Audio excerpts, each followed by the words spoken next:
সুপ্রিয় দর্শক মণ্ডলী, আজকে আমাদের জালালপুরের জনগণের দীর্ঘদিনের দাবি পূর্ণ হয়েছে।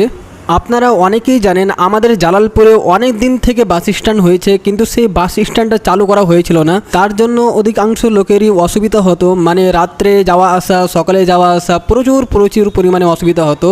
তো ফাইনালি বন্ধুরা, আজকে আমাদের জালালপুরে 17ই জুন 2025 আজকের দিনে কিন্তু আমাদের জালালপুরের বাস স্ট্যান্ড চালু হয়ে গেল। হয়তো আপনারা অনেকেই জানেন না যে আমাদের জালালপুরে বাস স্ট্যান্ড চালু হয়ে গেছে। তো সবাইকে এই ভিডিওটা শেয়ার করে জানিয়ে দিন যে আমাদের জালালপুরে বাস স্ট্যান্ড চালু হয়ে গেছে। উত্তরবঙ্গের সমস্ত মতো বাস এখানে দাঁড়াবে। জালালপুরের জনগণের জন্য একটা বিরাট খুশির ব্যাপার। তো ভিডিওটা অবশ্যই আপনারা শেয়ার করবেন। আপনারা দেখতেই পাচ্ছেন আমরা কিন্তু এখন আছি জালালপুর বাস স্ট্যান্ডে। এই বাস স্ট্যান্ড পশ্চিমবঙ্গের তৃণমূল কংগ্রেস পার্টি দ্বারা পরিচালিত হয়েছে।